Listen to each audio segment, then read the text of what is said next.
Hey, so we're going to do a full story video. A full story video is when I sit down and take a bunch of videos I did in the past and combine them together into one big video. Now, today's full story video is going to be about, well, the X-Men once again. You see, when it came to the X-Men, what they did was you had this storyline that kind of led into issue number 350, where it was basically the trial of Gambit. But before we were able to properly dive into that crossover, you had other storylines that kind of led into it. Like, for example, Cannonball fighting against Gladiator, or the idea of the X-Men going out of their way to, well, free the Shi'ar Empire. But what about the X-Men on Earth who got left behind? Well, they teamed up with Shang-Chi and fought against a few other characters as well. It was a very interesting period of time for X-Men comics because at the same time, you also had Operation Zero Tolerance go off as well. With that being said, here is the full story that everything that led into the trial of Gambit, where you also have the X-Men find out what was the big secret behind Gambit's past. Okay, so getting back into our coverage over the X-Men, we're going to cover Uncanny X-Men issues number 341 and issue number 342. Now, with that being said, this video is going to end on a cliffhanger, but don't worry, I'm going to do my best to get the rest of the videos of the story arc out for you guys in like the next week. I'm hoping by the next week we can move on to other things like Deadpool, but also Operation Zero Tolerance is coming up very soon on the channel as well. But either way, the first chapter is really cool because it's Cannonball versus Gladiator. So as we get into the opening pages of the storyline, we do learn here that for the X-Men, they're currently spending Christmas together. So you have Bishop, you have Rogue, Gambit, Beast, Trish Tilby, Joseph, and also Cannonball there as well. Now for Beast and also Trish Tilby, they kind of want to do something special with the entire crew, but you did have different people disappear for different reasons. Like, for example, for Gambit, he just wants to leave because he hates the idea of being third wheel when it comes to Rogue and also Joseph, aka Magneto. And really, as soon as Gambit leaves, it works out for Magneto very well. And the reason why, because he has some special plans for him and also Rogue. Now, for Bishop, he also leaves as well. And the reason why, because for Bishop, being from the future, all he heard were great stories about the X-Men. But recently, with Charles Xavier being Onslaught and, killing off the Fantastic Four and the Avengers to remind the public, he's kind of like the people I used to look up to are not really the people I should look up to. And so for Bishop, he wants some alone time to kind of process the idea his heroes are possibly not the heroes that he thought they were. Now, when it comes to Cannonball, he has to leave to buy different gifts for his younger siblings. Now, really, the idea of Cannonball at first is being used as a way to kind of remind us what has been happening so far in the X-Men around this time in Marvel Comics. Like, for example, again, Charles Xavier being Onslaught. You also had Graydon Creed, the son of Sabretooth, and also Mystique be killed off. Like, you had a few things pop off left and right. You also have Angel gone, Psylocke is also gone, and Iceman as well too. So the X-Men are kind of short-staffed at the moment. But for Cannonball, even though all these different things have popped off left and right, the dude is still focused on one thing: to make sure he gets all the different presents he needs for Christmas for his younger siblings. Now, when he does arrive, he does run into a worker at the toy store. Now, here's the thing, because she is very interested in him. Like, she wants to get his number. But before you have the two characters being able to flirt with one another, well, then out of nowhere, this portal opens up. And then out of nowhere, you have Gladiator appear, just popping out of nowhere, looking for the X-Men. But before we're able to see more of Gladiator dealing with Cannonball, we gotta switch over to Joseph and also Rogue. Now, for these two characters at the moment, they're being able to have some private time with the idea of Magneto using his powers to hold the carriage up in the air so that him and Rogue can have some alone time and begin that bonding process. Now, in an earlier storyline we had covered, it was well established that for Rogue, she had feelings for Magneto. And so even though this Joseph person does look like Magneto, but does not remember his past, for Rogue, it's kind of like just picking up where they left off at. The idea of her getting back with Magneto all over again. Now, she still has feelings for Gambit, but Gambit has been kind of pushing himself away and allowing Joseph to be in that position as a future lover for Rogue. Now we do kind of switch back over to the battle between Cannonball and also Gladiator. Now for Gladiator, he did come here for an actual reason, looking for the X-Men, but the problem is for Cannonball, he's not really allowing Gladiator to explain like why he is there for. He believes right now that for Gladiator, he's attacking the X-Men or trying to find the X-Men to attack them. And so for Cannonball, he has to bring him down. Now here's the thing, because for Gladiator, he's technically one of the many versions of Marvel's Superman in Marvel Comics. So with him being there, he's really a powerful character. And you would think like, okay, cool. For Cannonball, he should not really be able to bring down a character like Gladiator. But here's the thing, because by the end of this chapter, you're going to see that he technically can. But now we have to switch back over to Rogue and also Magneto. Now for Rogue and Magneto, you have these two characters at the moment being able to have some more alone time, right? Now for Magneto, he does have a present for her. He says not really for Christmas, but like, come on, dude. It's a Christmas present where he's technically using a device to kind of help Rogue have the ability to, well, kiss or feel someone touch her. You see, for Charles Xavier, he had this device known as the Xenox chamber. Now, I'm not really going to sit down and try to explain the whole idea of the Xenox chamber, but what it did was kind of put like a glove or a protection over Rogue to allow people to actually touch her skin without the possibility of her powers activating. Now, for Rogue, she feels like it's not going to work. But the thing is, for Joseph, he made sure it would work. And so he's able to kiss Rogue. Now, he only did kiss on the forehead, but for Rogue, this is a big moment.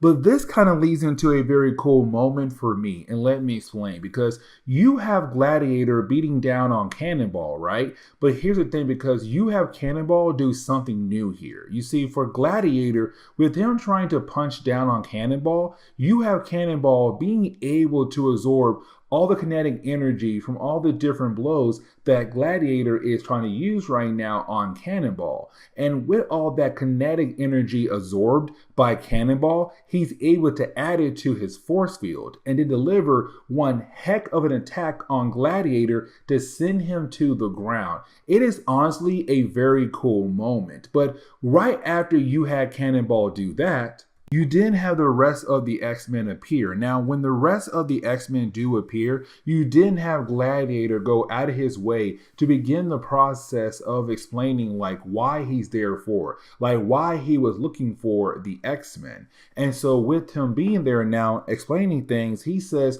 the Shi'ar Empire right now is in danger. But he was told by Lilandra that he and the rest of the Imperial Guards are not allowed to intervene, which means the X-Men must take his place as a way to save the Shi'ar Empire. Now, unfortunately for Gladiator, he does not really give our heroes a full-on like explanation what's going on. Instead, he just got his way to teleport them away, and we're kind of left to wonder as the chapter closes where our heroes were just taken to. And so as we get into the next chapter, what we're getting right now is really more of us just seeing our heroes just flying through space at a very fast pace at the moment. Now, for our heroes, they don't know where they're truly going, because when it came to Gladiator, he just said, hey, I need y'all help, and basically forced them on his spacecraft and sent them on their way. And so as they're flying through space at the moment, you have Beast being able to get over to the computer to slow everything down. And once you have Beast being able to do that, you didn't have our heroes kind of realize what's next for them. Really more Beast does, because you have Beast say like, hey, there is this gate. Once we do take that gate, it should lead us to a different part of the universe. The problem is that they now have to travel through an asteroid belt to be able to reach the gate. And so you do have Beast believe he should be able to find a way around it, but you really have Magneto be that guy to protect our heroes in the spacecraft as they do guide themselves through the asteroid belt to hopefully reach the gate. Now, here's the thing, because you also have Gambit kind of cheer Magneto on, and it's kind of like, okay, is this really now more of Gambit beginning the process of allowing Joseph on the team, realizing that it's probably better for everybody if the two characters get along rather than fight against each other for the heart of Rogue? Now, back on Earth, you have Cannonball, who is the only X-Men left behind, go inform the rest of the X-Men what's going on with the other team right now who in space. So that'll be Cyclops, Storm, Jean Grey, and Wolverine. Now, this kind of begins the process of us seeing like two different X-Men teams going on, where even though right now the X-Men are short-staffed with the idea of Iceman being gone, Angel being gone, and also Psylocke being gone, that now with the X-Men on Earth, they're definitely short-staffed because now you have more X-Men out in space on some different adventure at the moment. Now, this kind of leads into a funny moment to me. I don't know, like, it's funny, but at the same time, it's kind of like, okay, cool. Beast can confirm that no matter what, he'll always have Trish Tilby in his corner, because you have Beast apologizing to Trish. Because for Trish, she's not a mutant. She's a regular human who's a reporter back on Earth. And so the idea to be pulled into your mutant boyfriend's adventure out in space is pretty wild. And so you have Beast just apologizing to her, but really it's more of her saying like, no matter what, as long I'm with you, I know I'll be okay. And he's kind of, scared, but at the same time, kind of excited to be out in space to see what could possibly happen.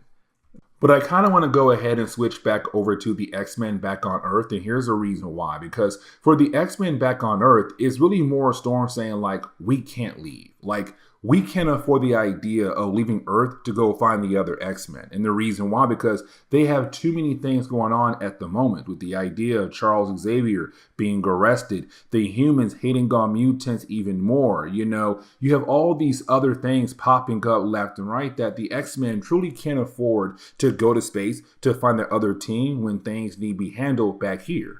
Now, we do switch over to Bishop, and when we do, it's really more of us just seeing Bishop kind of feeling alone, because it's the idea that not too long ago for Bishop, he was in his own future being part of XSE, and then now here he is in the main Marvel universe, or the present day of the main Marvel universe. And unfortunately, even though he's fighting alongside with the X-Men, the legends from his childhood, unfortunately, he feels like he has no friends, and so he feels alone. And so you also have Rogue try to be there for him, but it's also Bishop saying like, hey, I feel like our lives, my life especially, is just going in a weird direction, or really directionless. I have no idea where my life could possibly go. Now, before you do have the two characters being able to continue on with their conversation, that is when they arrive somewhere.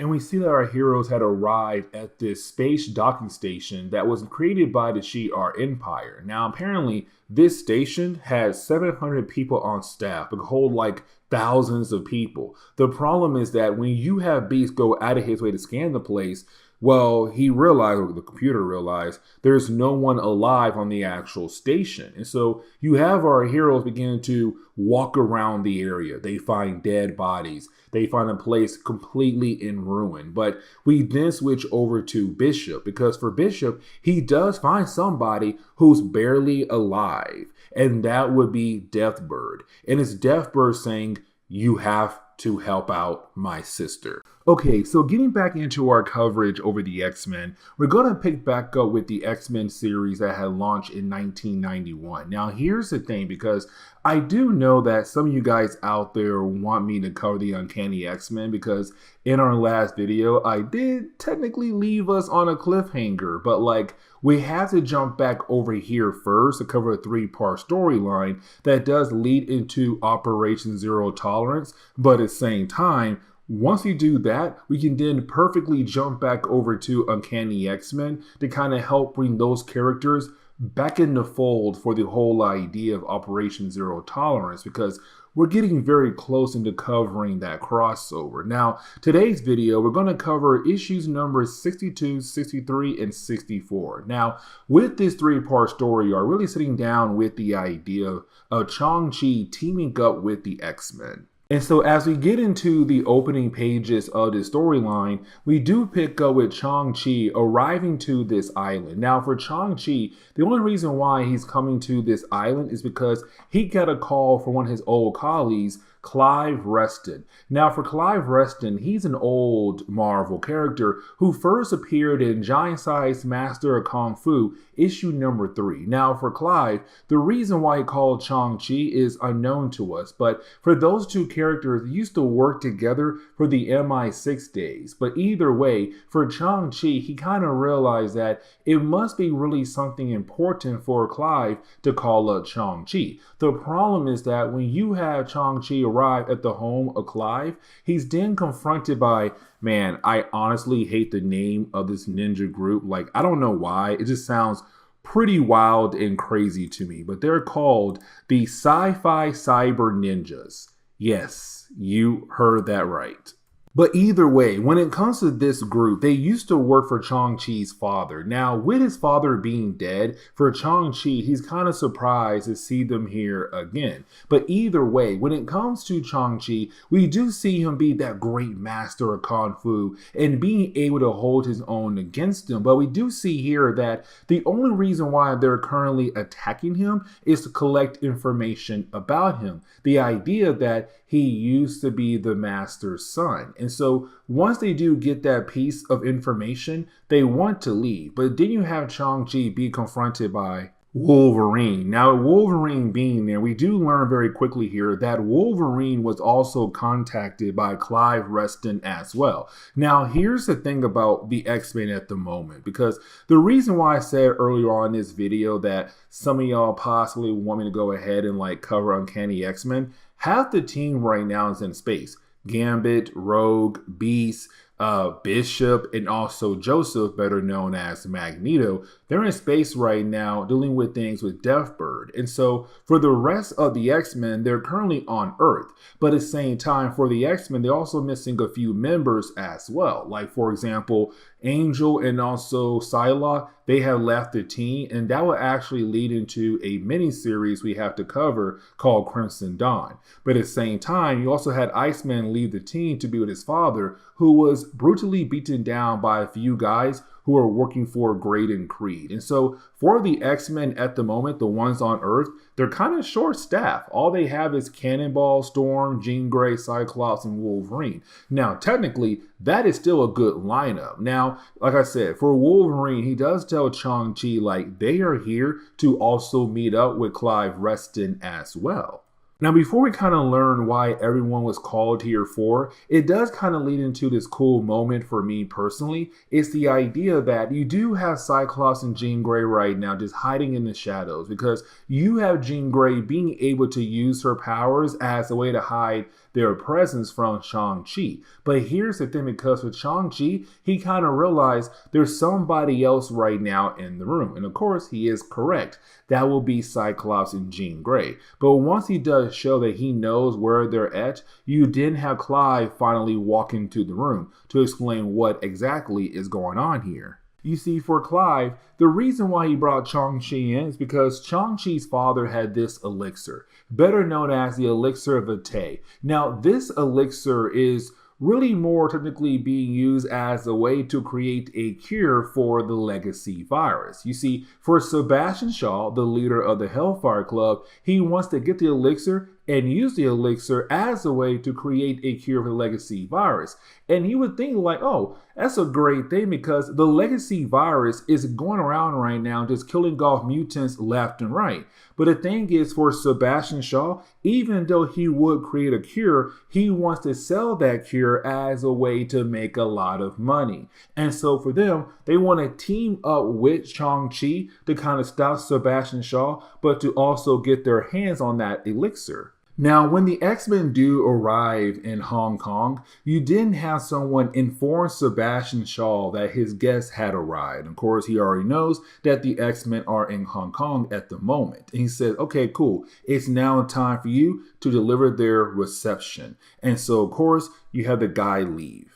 And so as we do switch back over to the X-Men, you have the X-Men right now just riding around Hong Kong in 2 different vehicles to kind of make sure they're an easy target for their enemies with them now being in Hong Kong. But the problem is that in the first vehicle, you have most of the team just minus Wolverine and Cannonball. Well, that vehicle gets blown up. Now, luckily for our heroes, they had Jean Grey there. But the thing is, once you do have the team being able to regroup, you then have our heroes be confronted by another group of ninjas, more powerful group of ninjas. And so as we dive into the next chapter, we learn that basically this is more of an advanced group of the Sci-Fan cyber ninjas our heroes are currently fighting against. And really at first, it did seem like this might be an interesting battle, but for our heroes, you do have our heroes really being able to handle them in like a few pages, like the first good third of this actual issue. But once you do have our heroes get done with them, you did have Sebastian Shaw appear.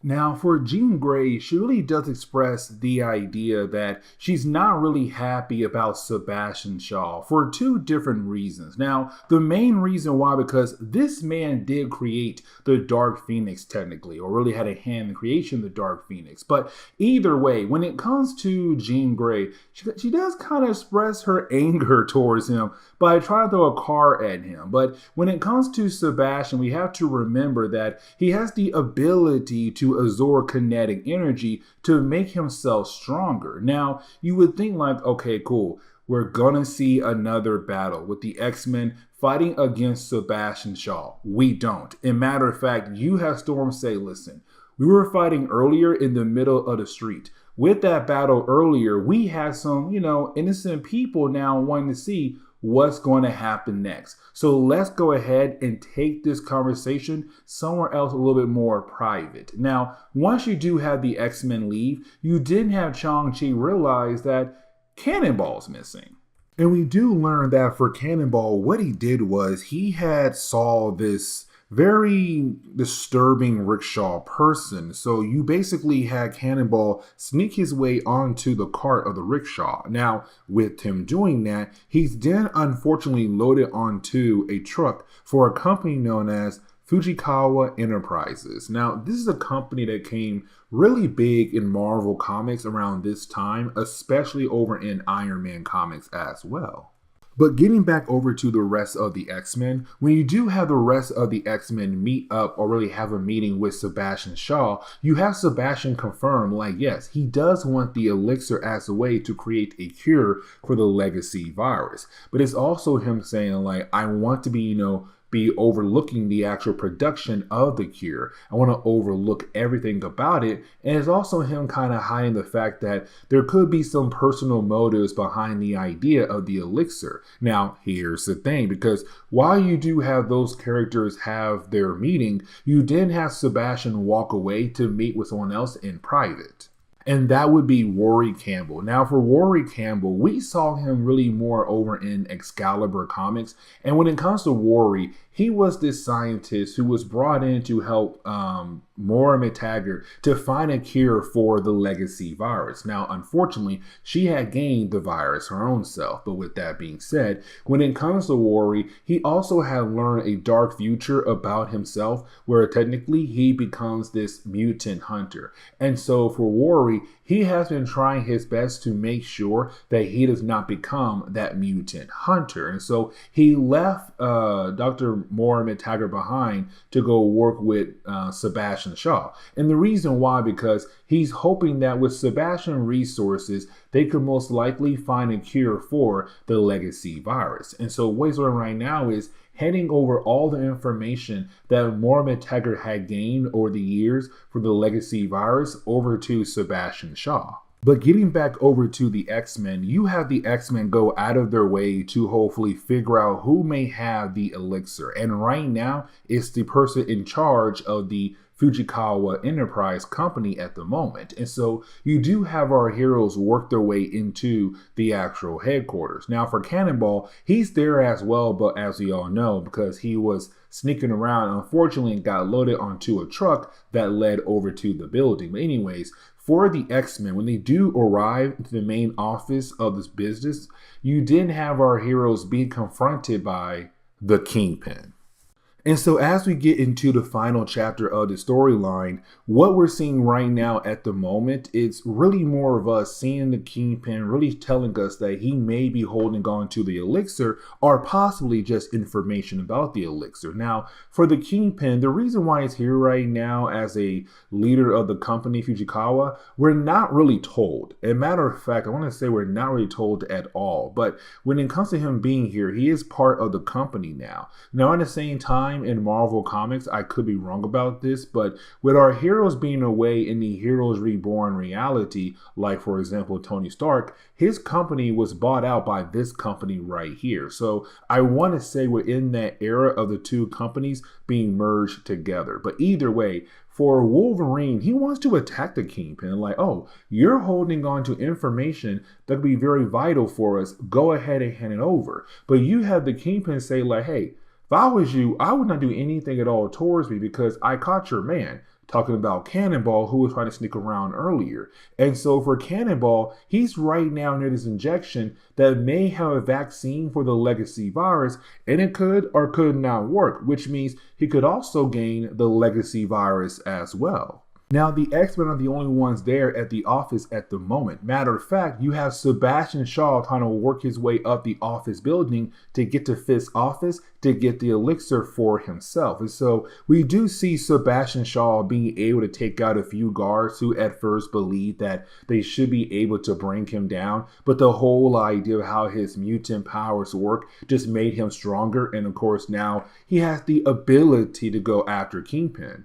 But getting back over to the X-Men and their meeting with the Kingpin, you really do have the Kingpin explain like how he got here. So for the Kingpin, what he says is that in a storyline that involved him and Daredevil, you had him basically lose his criminal empire and having no choice but to go ahead and leave America, which he did. Now, when he did arrive in Hong Kong, two things happened for him. The death of Shang-Chi's father and the idea of him being able to move up the rank in the company. You see, when it came to Shang-Chi's father, he was a big-time crime lord. But with him being gone, it left the door open for someone else to take that role. And so the Kingpin, when he decided to go ahead and work his way up the chain of command for this company, it allowed him the ability to slowly take over that role that Shang-Chi's father used to have. Now, you also have the Kingpin go ahead and release Cannonball as well.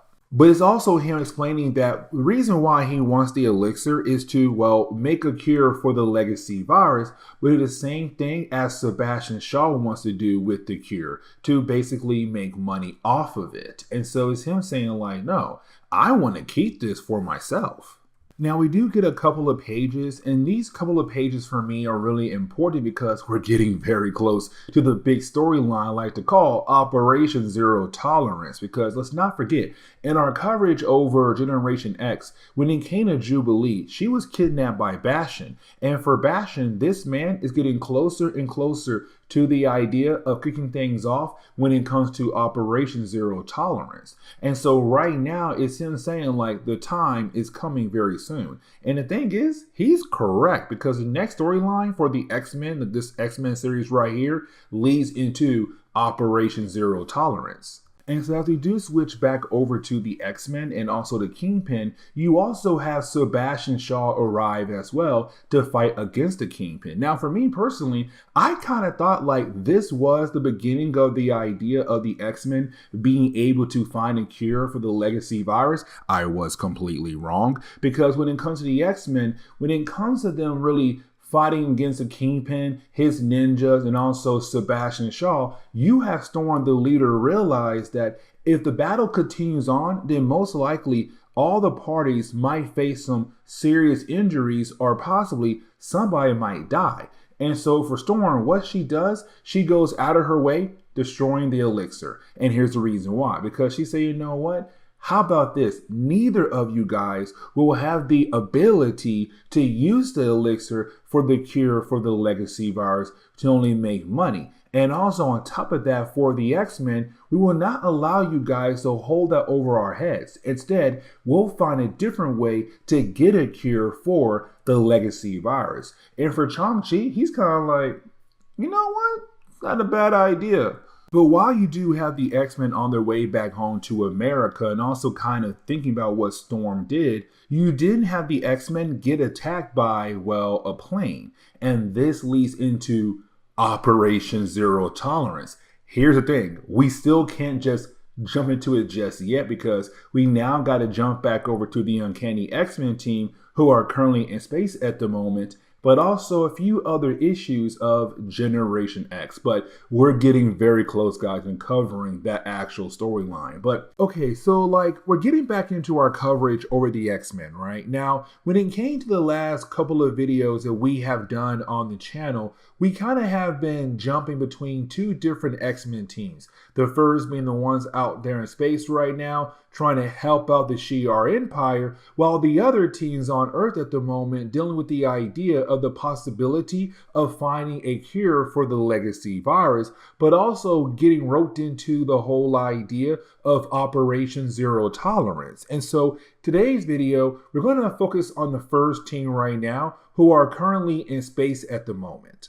And the thing was, in our last video, you had Gladiator come to the X-Men asking for help. And before you had the X-Men being able to figure out what exactly was going on, you didn't have Gladiator teleport the X-Men onto a ship and sent them across the universe over to the Shi'ar Empire, where they did arrive to this space station the Shi'ar was using. The problem was every single member of the Shi'ar Empire on that space station was dead, except for one character, and that would be Deathbird. And so as we get into the starting pages of Uncanny X-Men issue number 343, we're really getting into the idea of us learning like what killed off all those different members of the Shi'ar Empire on that space station, that only Deathbird was the only person to survive. And so we pick on her right now, waking up after being in a coma for 3 days. Now, when she does wake up, she's really surprised about the idea that it's the X-Men right now who she's seeing at the moment. But also, you have Bishop kind of hint at the idea that he believes that she was the one that had possibly killed off every other member of the Empire at that space station, or maybe she had a hand in the idea of how they all got killed off.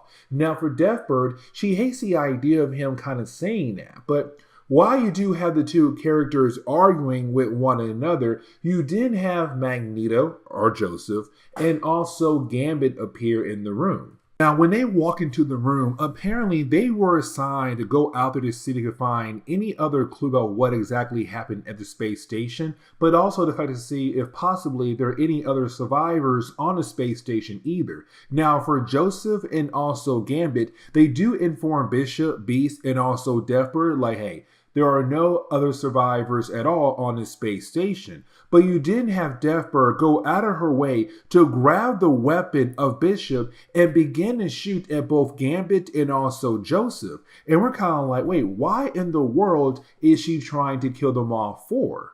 And we kind of find out that it is the Phalanx. Now, we have not talked about the Phalanx in a very long time when it comes to our coverage over the X-Men. When it comes to the Phalanx, they are part of this artificial intelligent collective out there in the universe.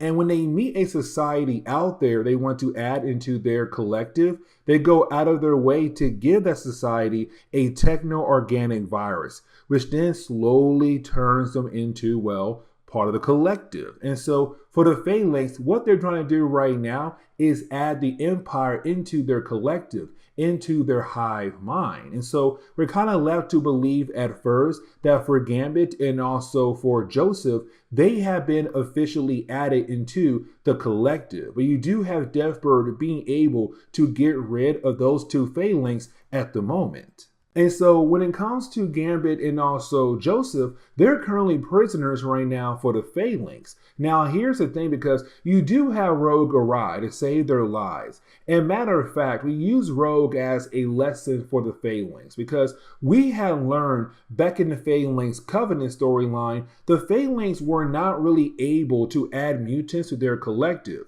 And the reason why? Because of the mutant gene. But the thing was, those Phalanx on Earth were a less or more unpure version of the Phalanx. The ones we're seeing right now are a more pure versions of the Phalanx. So they have the ability to add mutants to their collective. And so when it comes to Rogue, it does seem like at first she'll turn to a Phalanx and join their collective. But you didn't have Gambit and also Joseph, really more Gambit, go out of their way to save Rogue. Now, when they do that, you didn't have Rogue say, like, listen, with me being partially connected to the Phalanx for a short period of time, I now know what they want to do right now to the Shi'ar Empire and what they have planned for the Earth down the road as well. Now, as we do switch back over to Earth, we're also being reminded that, hey, Operation Zero Tolerance is coming up very soon. And the reason why, because we have to remember,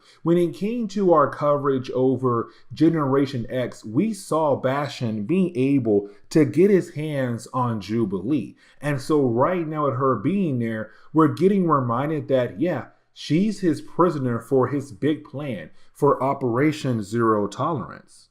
But getting back over to the X-Men, you have the X-Men right now trying to make their way over to the prime moon of the Shi'ar Empire. But here's the problem though. The Phalanx are right now watching over that moon in all different angles. And so what the X-Men did was they got into their life pod, but they also placed metal around the life pod as well, because they knew as their spaceship flies around the moon, sooner or later, they're going to run into the Phalanx. And they did. And you had the Phalanx blow up their spaceship, but the life pod stayed alive. And so you didn't have Magneto use his powers on the metal pieces of the space pod, or the life pod, sorry, and got it down to the moon. And of course, arrived at the space station that was placed on the moon by the Shi'ar Empire. And so their main goal right now is to do two things. One, find Alondra, but also find a way to bring down the Phalanx to save the Shi'ar Empire.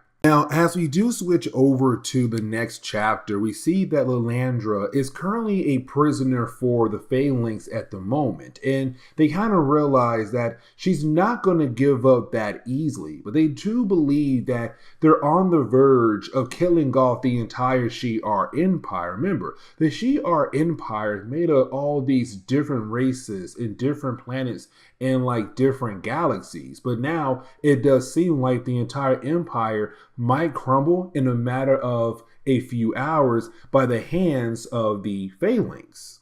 Now, while you had her being tortured, you had the X-Men watch from a distance. Now, with the X-Men watching from a distance, it's really more the X-Men trying to figure out, like, what is the Phalanx truly up to? Like, yes, we do know they're trying to bring down the entire empire, but there has to be something else. And so you have Deathbird realize that the Phalanx, they want to add the children into their collective, the children who have not been born yet, because those children will become part of the royal family. And so with Beast, he does have a plan to hopefully bring down the Phalanx. But for Rogue, she wants to know if Beast will be okay with 2 less people working with him on this plan, because her main goal now is to send Bishop and also Deathbird to stop the Phalanx getting their hands on the children who have not been born yet. But now we have to switch over to Bastion and also Senator Kelly. Now, for these 2 guys, they have been working behind the scenes when it comes to the idea of trying to find a way to control the mutant race. Here comes the problem with that, because their main goal was to just control the mutant race. But they have begun working with Bastion, who's not trying to control the mutant race. He's trying to wipe out the mutant race. And so right now, for these 2 characters, they kind of realize that with them kind of making sure the government will turn their backs on the idea of Bastion's operation, that now innocent mutants are most likely not going to get arrested, but most likely be killed off by Bastion and his army.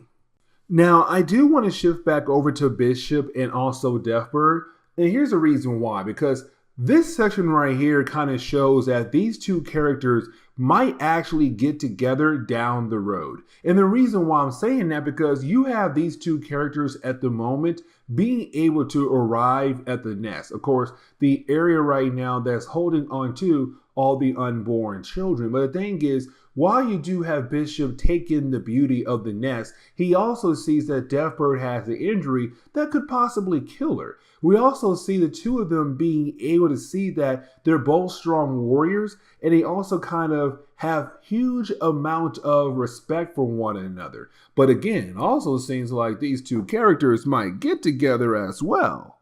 Now, we do switch back over to the rest of the X-Men as they're trying to help Beast get through his plan. The problem is that for Joseph, while he's watching different members of the Shi'ar Empire be tortured by the Phalanx, he begins to remember things about the Holocaust. Now remember, when it came to Joseph, or Magneto, when he had appeared out of nowhere, he claimed to be, not he didn't claim, other folks claimed that he was Magneto. But when it came to Joseph, he woke up one day, had everyone tell him that he was Magneto, and tried their best to tell him different things about his past. But the problem was he could not remember his past. But it's now Joseph being able to begin the process of remembering things from his past, like the idea of the Holocaust. And so he gets so upset that he forgets about Beast's plan and begins to just attack the Shi'ar Empire. Begins to attack the Phalanx.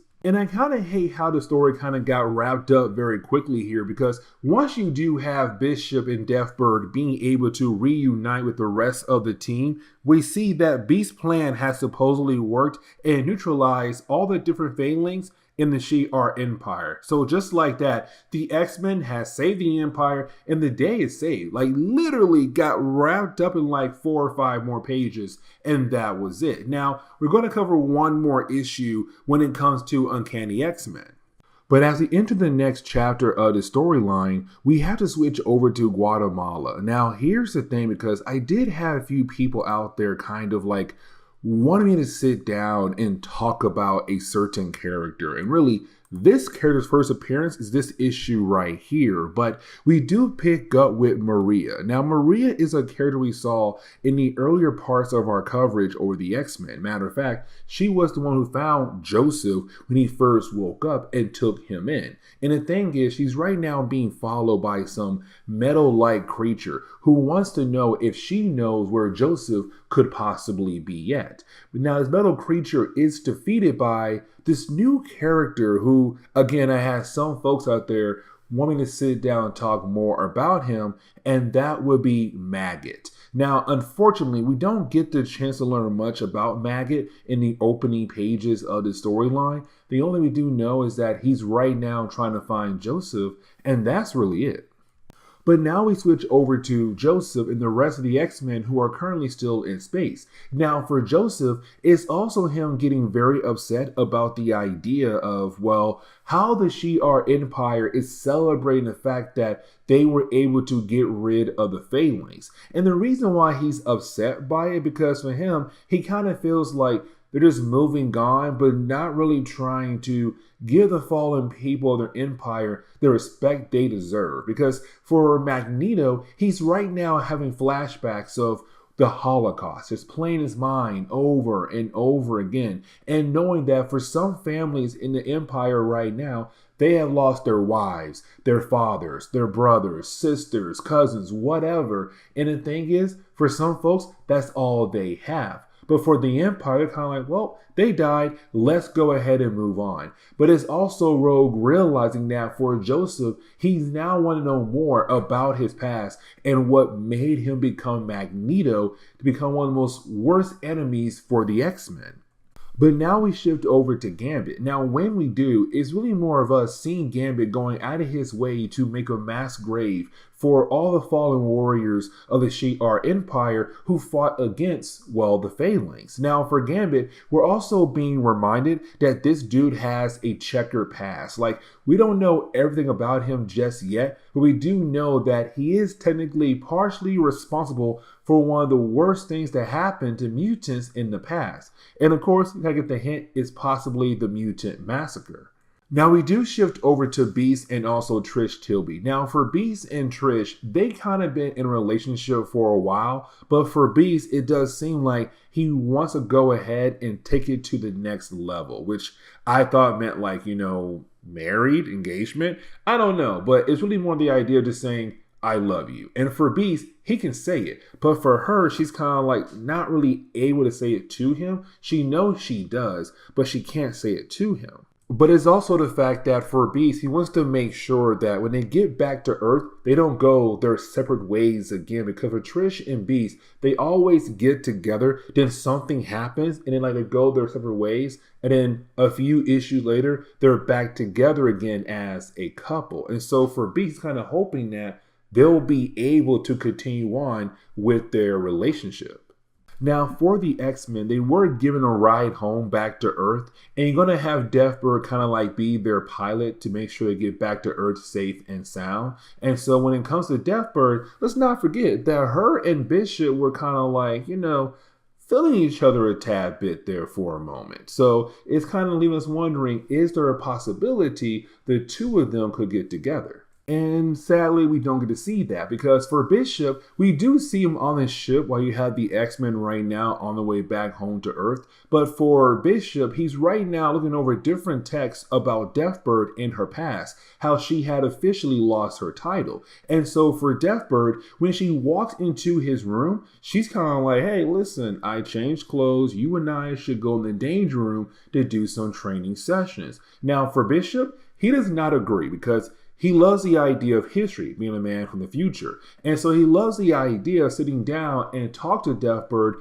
about her past, about the idea of how she lost her title, how she lost her official name. But for Deathbird, she does not want to do that at all because to her, the past is the past. But for Bishop, he says, but the past is there for us to learn so that we won't be able to repeat it again in the future. And so those words said to her kind of brings the two characters closer. But to close on this video and kind of leave us on a cliffhanger, unfortunately, we do pick up with our heroes right now trying to make their way back over to Earth still. But then out of nowhere, this massive ship appears. Now, for Deathbird, she kind of realized that this ship is heading towards the Earth. And also you have our heroes realize it's trying to use the same gate they used earlier to be able to travel faster, light years faster, across the universe to reach the Earth. But they have no idea what is the actual deal with this ship. But the problem is our heroes, unfortunately, gets pulled into its gravitational pull. And so right now you have both ships just flying towards the Stargate, leaving us wondering what could possibly happen to our heroes. But the book ends on that note right there. Now, here's the thing. We don't get our answers to this storyline until after Operation Zero Tolerance, it seems like.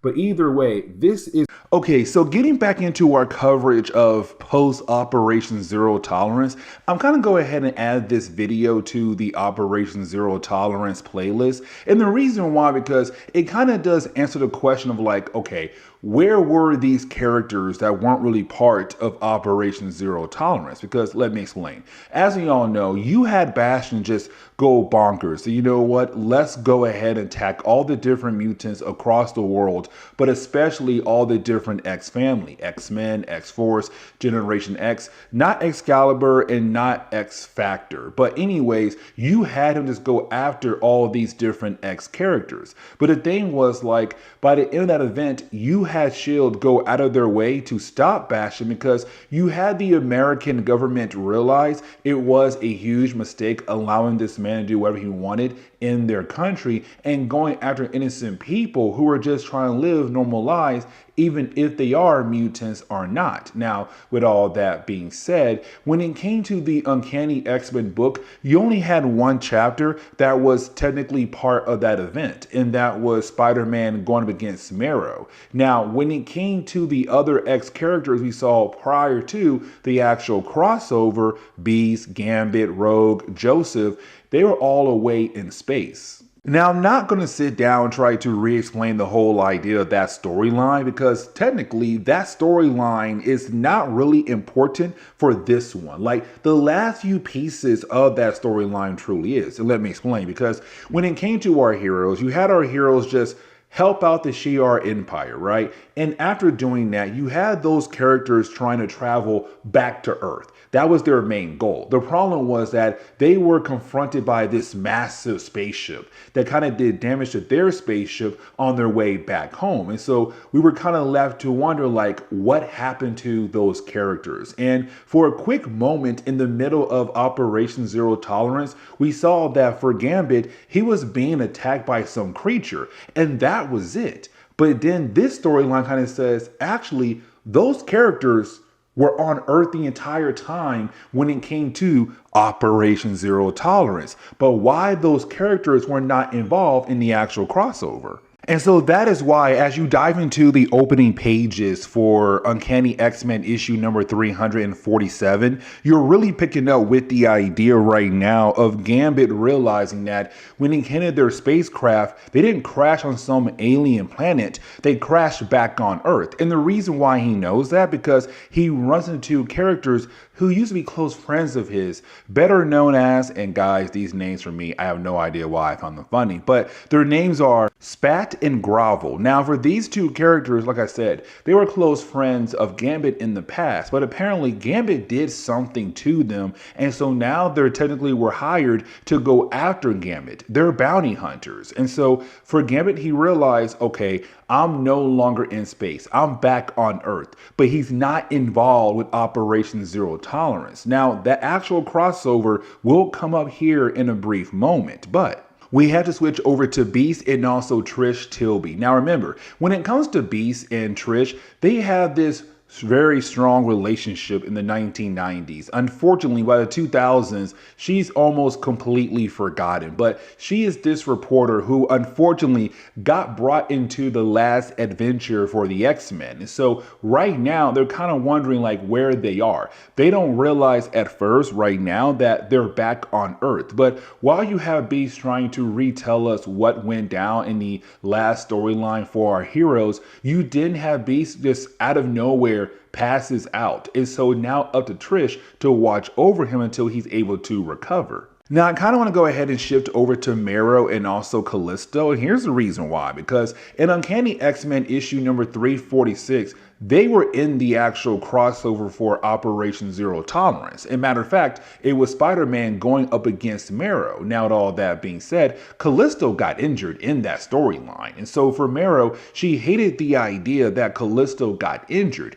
Here's the problem though, because in the rest of our coverage or the crossover, Marrow just reappeared, teamed up with Iceman and also Dr. Reyes and helped them hunt down Bastion and, well, his mother actually. And so even though that was a cool storyline, we were kind of left to wonder, hey, what happened to Callisto? And why in the world did Marrow just rejoin the crossover? This part right here answers that question because this issue does take place at the same exact time as Operation Zero Tolerance. It's just that it's not part of the actual event, because for Callisto, it's her wanting Marrow to take over a new leaf, to turn to a different road, a different path to take for her life. But unfortunately for Marrow, she wants revenge against the humans, and so she leaves. Now, we already know where she goes. We saw her at the end of Operation Zero Tolerance. Now, I want to shift over to Rogue and also, well, Magneto, but Joseph. Now, here's the thing about these characters, because for these two, they were also part of that space adventure and just trying to get back over to Earth. They crash on Earth, but they don't know they're back on Earth at the moment. Now, for Joseph, we also have to remember two things. First, this dude does not remember that he was apparently Magneto in the past life, #1 bad guy for the X-Men. But also, number two, him and Rogue got a thing going. But at the same time, Rogue is also in love with, well, Gambit as well. Homegirl is stuck in the middle. This right here was the new 1990s love triangle, because for me personally, you had a lot of those. For example, Cyclops, Madeline Pryor, Jean Grey, Cyclops, Jean Grey, Psylocke. Man, Cyclops, you had some issues. Anyways, but when it comes to these two characters, they wake up and realize, okay, we have no idea where we are. But for Rogue, she also realized she's not able to fly far away. Like there's some kind of force field around them. Now, you do have Magneto use his powers, and when he does, he shuts down the person who was creating that force field. Really, this whole environment is holographic, because there's a character known as Landscape who has the ability to create these fake environments around you to make you believe you're somewhere else, but in reality, you're not there. And so once you have Magneto use his powers in this area and shut down Landscape, it also helps out Gambit as well. Because now he knows, okay, it's not just 2 bounty hunters, it's 3 of them, but it seems like one of them just got taken out most likely. Now, we also learned for these bounty hunters, they're very upset about the idea that Gambit did work for somebody known as him. Now, we already know who him is. It has to be, well, good old Mr. Sinister, because in the earlier parts of our coverage over this event, or the X-Men, sorry, not this event, over the X-Men, we had learned that in the past, those two characters did something together. And we also have to remember that when it came to Rogue, she had kissed Gambit right after, oh my God, what was it called? It was an X-Men event that took place prior to Age of Apocalypse. And it's going to bother me because it was a crazy, crazy storyline. What was it called?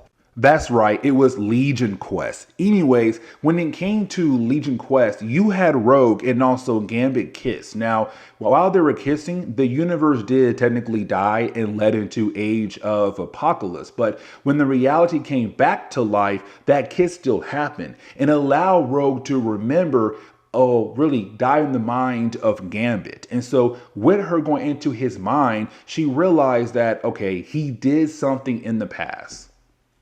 Now, while you have all this going on, oh my God, there's so much happening, but you also have another plot line going on, and that'll be a character known as Maggot. Now, for Maggot, he's on the hunt right now for Joseph, and technically right now, we have no idea why, but we're going to learn over time. But for Maggot, he's in South Carolina, and with the idea of Operation Zero Tolerance going off at the moment, you do have some locals right now going after him, but of course, for good old Maggot, he was able to deal with those locals very easily. But this kind of leads into the ending of the first chapter of this storyline. Yeah, guys, this right here was just the ending of the first chapter. But you do have Gambit, Rogue, and also Magneto being able to regroup alongside with all the bounty hunters. Now, for Beast and Trish, they're not there just yet. But with everyone being able to regroup, and you didn't have Rogue realize that for Gambit, he's not going to allow these bounty hunters to take him away so easily. You didn't have Magneto be confronted by something, really someone, we have not seen in a very long time. And I mean like the early days of Chris Claremont, and that would be the Nanny. Now, the Nanny has been around for a very long time, and if I remember correctly, she was created by Chris Claremont for like A brief, quick story. Let me explain. So there was this storyline before Chris Claremont, if I remember correctly, where when it came to Magneto, he was turned into a baby. Yeah, you heard that right. Magneto was turned into a baby, but he was then be taken care of by Moira McTaggart. Now, that whole plot line right there led into another problem when it came to Magneto and more. But anyways, when it came to Magneto, he was aged back up again, but when it came to Marvel, they kind of did that in a way to make Magneto younger, but it also make him stronger and also a bigger threat towards the X-Men. Now, once you have Magneto grow up, you then have Magneto go after the X-Men, capture them, made them hostages, and technically did treat them like they were babies as well, and you had the Nanny take care of them. Now, the X-Men were able to escape, and really, when that base was supposedly destroyed, we were kind of left to believe in the possibility that the Nanny was gone forever. Here's the thing, she's not gone, she's still alive, but also the Nanny, this robot, when it came to her in that prior storyline, she was able to cancel out mutant powers by making mutants wear these collars that cancel out their powers. But now it seems like she does not even need the collars anymore, because while you do have Magneto wanting to fight against her and all these old creations he made in the past, for the Nanny, she was able to shut down all the different powers of every single person in that cave. Now, we have to switch over to Bishop and Deathbird. Now, I had mentioned this in an earlier storyline because when it came to Deathbird, right, she had a crush on Bishop. Once she realized what kind of guy he was to her, she wanted to be with him. Now, for the rest of the X-Men, they all crashed on Earth. Deathbird and Bishop did not. And you have Deathbird right now trying to heal up Bishop, but while he's trying to recover, it's Deathbird telling Bishop like, hey, everyone else died. Like, you are now the sole survivor of your people. But don't worry, you and I are going to rule an empire together. And I'm kind of like, wait, I think she knows the X-Men did not die, but it's also us finding out that at the very last second, her and Bishop teleported away, but really more Deathbird grabbed Bishop and teleported away. Now, go ahead and getting back over to Rogue and Gambit. This is really important because for Rogue and Gambit, they're with the bounty hunters at the moment. Now, the bounty hunters are kind of wondering like, can Gambit get them free? He says no for right now, but I want to shift over to Rogue. Here's the reason why, because for Rogue, over the years in Marvel Comics, she had touched many people. When she does, she absorbed their personalities, their personas, but also their memories as well. Here's the thing, because over time, we have seen this a lot where one of the personas of someone she touched in the past is then able to take over her body. Like, for example, she touched Carol Danvers a very long time ago, but there was this plot line where Carol Danvers was, or a persona of Carol Danvers was able to take over Rogue's body and technically be her, but in the body of Rogue. And so right now we see that there's someone or something trying to take over Rogue's body.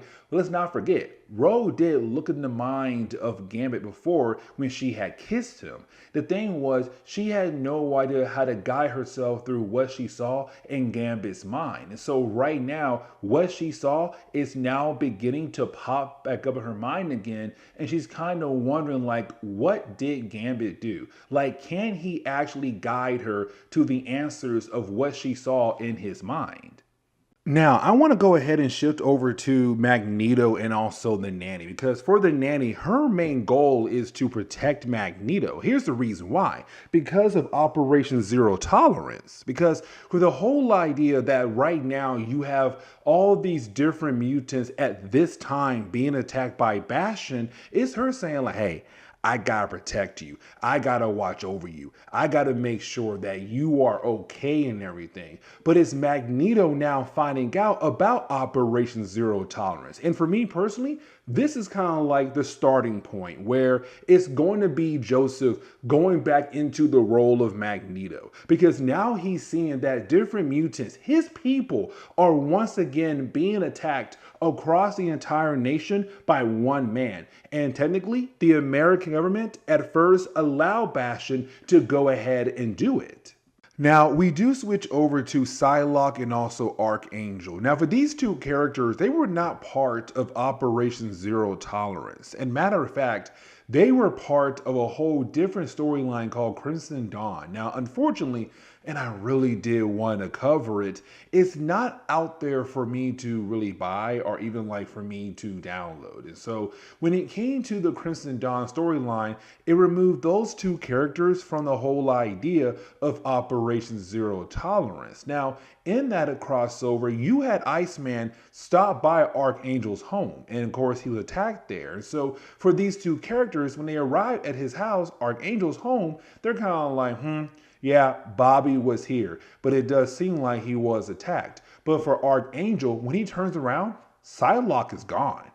I kind of want to go ahead and switch over to Beast, because when it comes to Beast, it's him waking back up, but also realizing two things. One, Trish is not there, but two, also the fact that like where they could possibly be yet, because for Beast, he was with the X-Men when it came to the earlier X-Men team that was taken by Magneto back in that storyline where he was turned back into an adult again and everything. But either way, for Beast, he now knows they got to get the heck out of here now.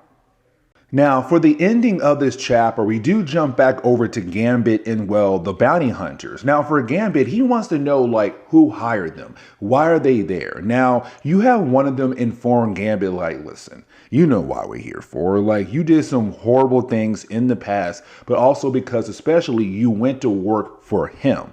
But it's also them pointing out the fact that, like, hey, listen, you understand that we had to come after you. But the thing is, you'll be surprised in who had hired us. Now, we don't get the chance to know who it is because you didn't have Gambit shift his focus back on Rogue. Because with their powers now being canceled, that allows Gambit to be able to really get close to Rogue, to actually be with her, to touch her and everything. But at the same time for Rogue, even though she now has the ability to do that, for Rogue, she wants to know what's going on in her mind because, again, she saw into the mind of Gambit. She saw some dark things about him, and she needs his help to understand what she saw. Now, as we jump over to issue number 349, you still have Maggot right now just on the hunt for Joseph, and he believes that there is a possibility that he's right now getting closer and closer and closer to find the man that he's currently looking for. But now we have to shift over to Uncanny X-Men issue number 349. Now, when we do, we're picking up with Trish Tilby. And for Trish, it's her kind of like informing us what happened in the first two chapters, but we already know what happened. But it's also her running into Beast. Now, we saw this coming because when it came to Beast, it was kind of him realizing where they were at, but also the idea that if everyone else's powers got canceled, that would mean the same thing for Beast as well. And so for Trish, for the first time in a very long time, is her being able to see Beast, what he looks like with his blue fur on at the moment. But at the same time, his other abilities have also been canceled out as well. Now, while you have all that going on, the rest of our heroes are technically still prisoners at the moment. And for Rogue, she still wants some information from Gambit, but it's Gambit once again pulling away, not really trying to guide Rogue like he should when it comes to his secrets, because sooner or later, they're gonna come out. And when they do, there's a possibility it could shatter Rogue and shatter their relationship. And so you do have Rogue just wants information from Gambit, but he walks away. Now you also have Spat come over and say, hey, Rogue, talk to me, one of the bounty hunters. She's kind of like, listen, I want to talk to you about what you're currently seeing because you're only seeing small moments of what you saw in his mind. Let me begin to figure out what you saw as a way to help you. But while you have our heroes currently prisoners at the moment, getting back over to Maggot is him still trying his best to locate Joseph, right? But then he runs into Psylocke.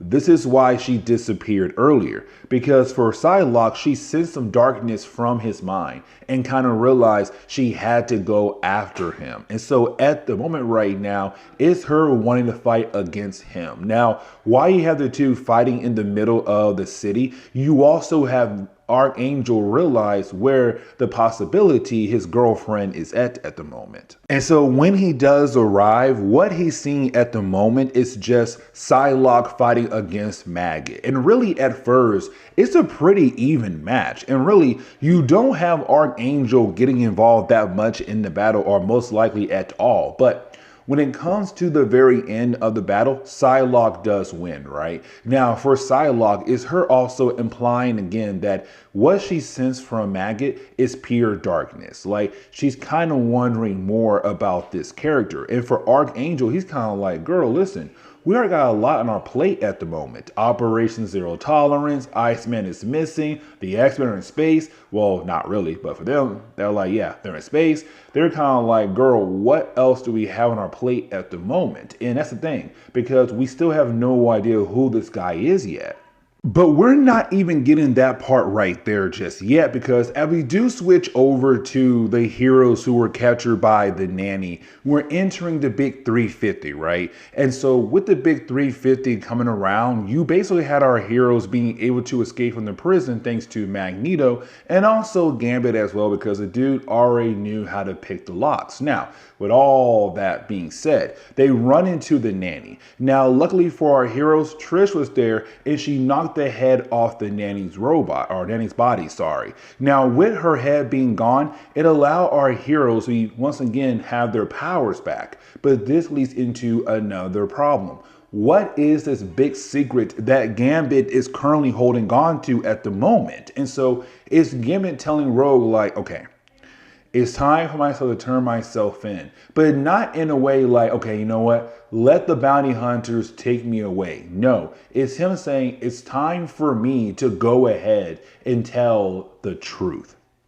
And so as we dive into issue number 350, we're really getting into that idea of us sitting down and kind of diving into the origin of Gambit here. And this for me is really important because as we get into the opening pages for Gambit, we see a flashback, a young Gambit who's by this point on the run. He's no longer part of the Thieves Guild, but on top of that as well, he lost his supposed lover. Now, by this point, he's also an enemy of the Kingpin. He's the best thief in the world, but it's also now Gambit being confronted by Mr. Sinister. Now, he had just finished a job for Sinister, but he has another job for him. Now, this begins the whole idea of us learning about Gambit and his connection to one of the worst events, not the like battering thing, but one of the worst times for mutants on the planet Earth, especially for one particular group who lives underground. You'll see here in a moment. But when it comes to Gambit, we learn this flashback that he was paid by Mr. Sinister to do another job, to also recruit different people who belong to a certain group, better known as the Marauders. And that being said right there, you already know where this storyline is most likely going to. But as we do transition back to the present day, we're really getting to that point where it's just Gambit at the moment being transported by the bounty hunters to the person who had technically hired him. Now, for this issue, it's also going to bring in another event we're going to cover very soon on the channel. But with all that being said, when it comes to Gambit, it's him right now being a prisoner. The rest of the X-Men got left behind in the old base of Magneto, but they're not going to quit. Especially when it comes to Rogue, because for Rogue, she wants to get him back. She's still in love with Gambit, but the thing is, she does not know the full story about what's going on with Gambit and what is his origin. Like, what did he do in the past that is just so bad, he's scared to tell anybody at all. But this storyline is finally going to bring in Archangel and Psylocke. Now, we saw them earlier, right? For those two characters, they were kind of on their own dealing with Maggot. But with Psylocke having the Crimson Dawn powers, you also have her being able to teleport. And so we see her begin to teleport But the problem is she really can't control where it goes. But also it's her trying to figure out what is this darkness she felt in Maggot. But with all that going on for Gambit, when he does wake up, he's now in a prison. He's now being talked to by a certain character, but this character is calling Gambit a traitor, somebody who's a traitor to his own people. So of course, we're getting the idea that it's somebody who is very upset with what Gambit did in the past to, again, one of the saddest groups in the mutant race who lives underground. But while you have that going on, we see that for the rest of the X-Men, including Joseph, they're trying their best to locate, Gambit. But the thing is, for Joseph, he begins to feel something. Like something is calling out to him through his powers, his mind, whatever, but it's kind of making him feel a tad bit ill. But you do have our heroes allow Joseph to kind of lead them to where he's being technically dragged to. And so once they do head that location, they find a card that was left behind that belongs to Gambit, but you didn't have Joseph being able to bring up this whole entire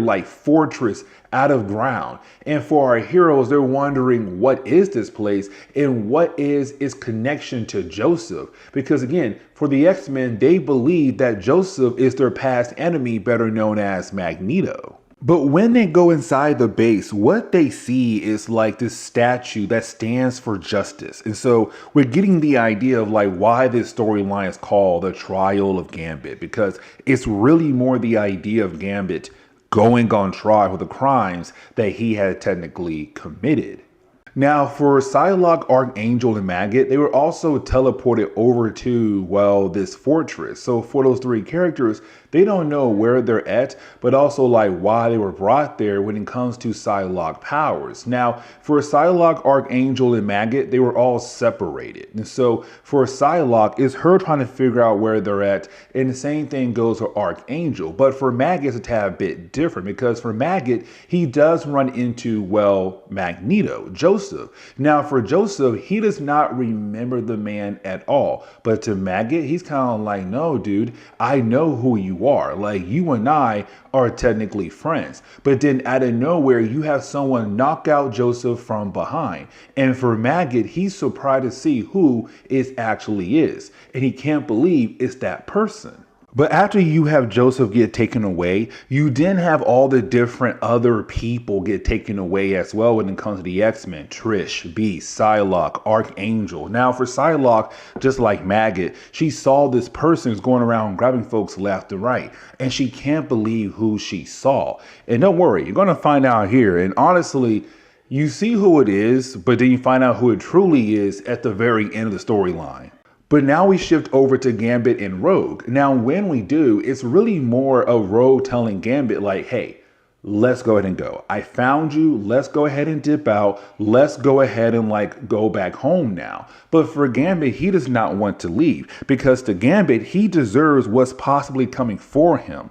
He believes that for the crimes that he committed, he should pay. But it's also Gambit begging Rogue to just go ahead and kill him, because for Gambit, he hates the idea of living with the mindset or the thoughts of what he did in the past, just constantly replaying over and over again. Now, while you have the two characters talking, we're then confronted by the person who went through all this to grab Gambit and to bring him here. And that would be Eric the Red. Now, for me personally, this was pretty wild. And the reason why, because for Eric the Red, he was a name that was constantly used for different people when they're trying to pretend to be somebody else. For example, Cyclops. He used the name Eric the Red in the past. And so we're kind of left to wonder in the possibility, is this somebody else right now pretending to be Eric the Red? Now, with the idea that you in the past had Cyclops being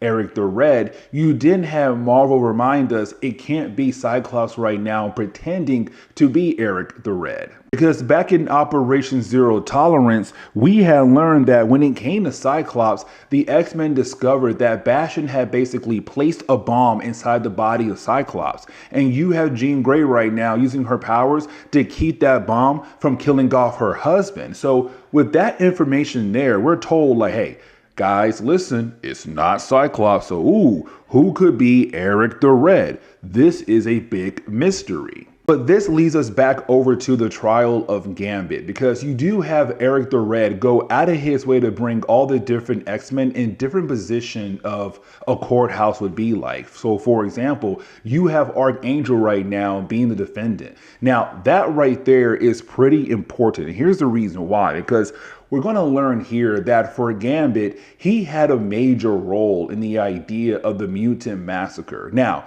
when it came to our coverage over the X-Men, it's pretty wild because we really started off with the mutant massacre. I did have a few videos that took place prior to the mutant massacre, but when it came to me sitting down and like doing our coverage over the X-Men, I started at that point right there. The mutant massacre is somewhat beginning to come together finally after like 10 years in Marvel comic timeline, because the mutant massacre took place in 86, 87, and now we're at 98. So 10, 12 years later, you're now finally having some of the pieces of the mutant massacre coming together. But it was Gambit who had a part in the actual massacre. And as we all know, when it came to the mutant massacre, it was the Marauders who went out of their way to kill off legitly most of the Morlocks. Not all of them, but most of them. And so we learn later on that the Marauders were working for Mr. Sinister, but